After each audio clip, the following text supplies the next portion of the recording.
Hi, this is Beth Bergman. I'm at Form and Content Gallery in Minneapolis. I'm here to tell you about my exhibition, 7 Vignettes. This is the first vignette called Close to Home. That title's coming from the fact that we've all spent a lot of time at home during the pandemic. It's becomes the source of information and input about making images. These particular images I put together from a combination of shapes that remind me of all the different kinds of things that are in traditional paintings. A figure, a plant from a landscape or a still life, an interior, and kind of, even though they're abstracted, they're put together and relate to me similar to all those beautiful Matisse paintings of interiors with a figure and a plant and the landscape outside the window. These are done as collages from papers that I have hand painted.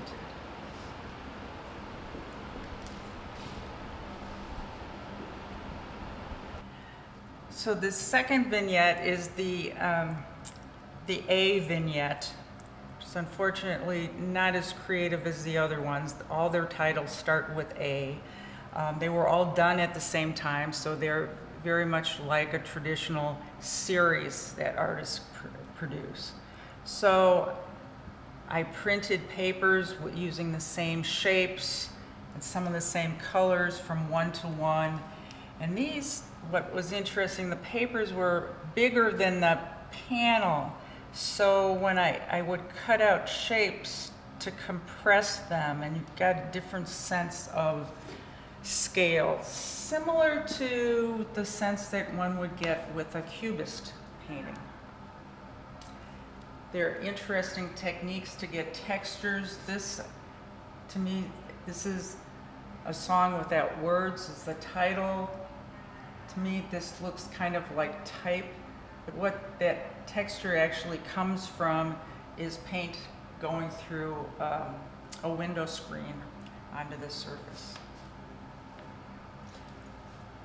And you will see that I use the same stencils repeated over and over again, so there are shapes that reappear in all of these, but in different colors. This is the Lost Goddess vignette. These images often come from sheets of paper that are left over when I cut out another shape for another painting.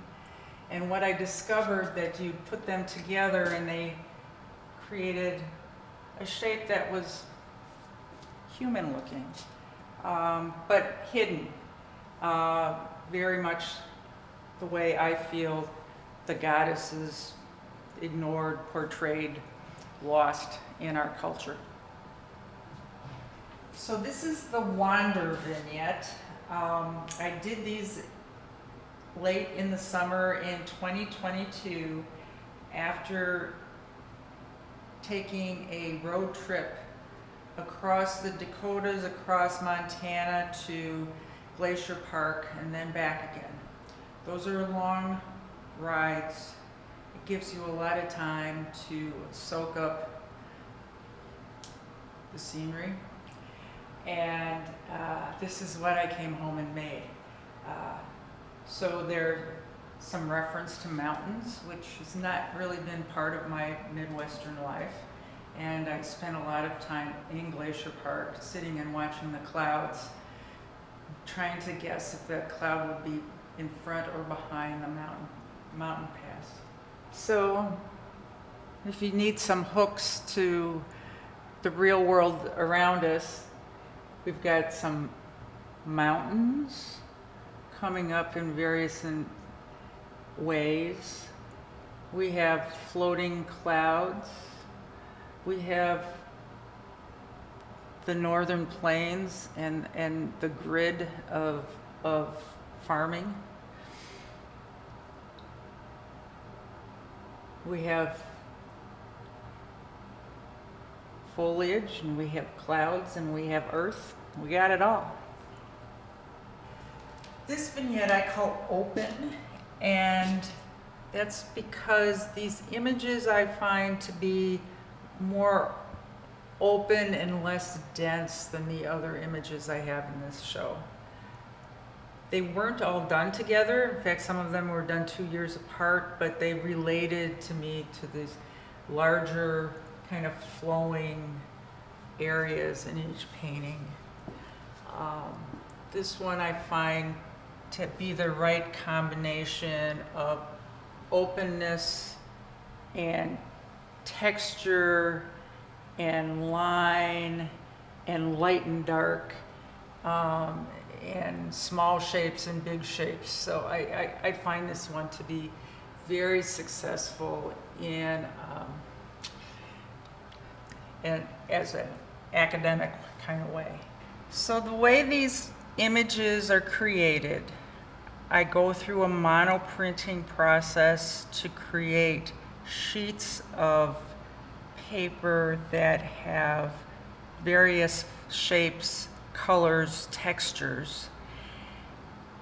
And then they're cut and pasted onto a panel, and then I do some painting, and then I do some drawing, and then I do some gluing, and then you stand back and see what it needs and probably add some more lines with a paintbrush or glue on another sheet of paper. This is the seaweed vignette. The title of seaweed comes from some communication about some previous paintings I'd made that the client thought they were too seaweedy. And it surprised me because I wasn't thinking about seaweed at all. But I came back from a trip from Norway, Sweden, and Scotland, and I was thinking about seaweed in a more positive way. All those cultures, those countries, accept water and embrace it as part of their environment in a much stronger way than we seem to do that here. So each of these paintings are named after various waters of those countries. There's Strom, there's Fjord, there's Loch. So the last vignette are the vases. I started doing vases for two reasons. One, I wanted a shape that was quite neutral, that was something almost everyone could associate with. Almost every culture and every household would have a vase, a jug, or a vessel of some sort. I found it as a way to, it's kind of a good hook for people to get into a painting and look at those elements that I'm interested in the abstract work. And this is just kind of an entry to that.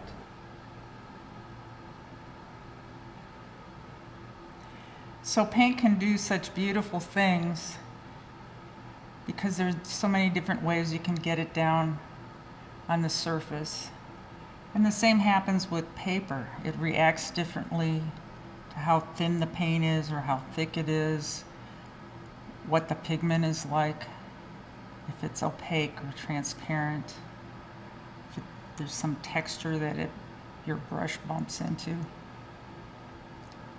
what's in front and what's behind, how do you make that line? Is it purposeful, or is it the underlying result of something else?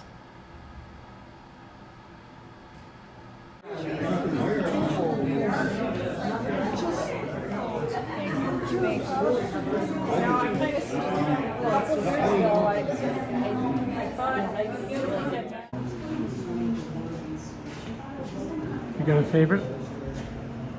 I like them all.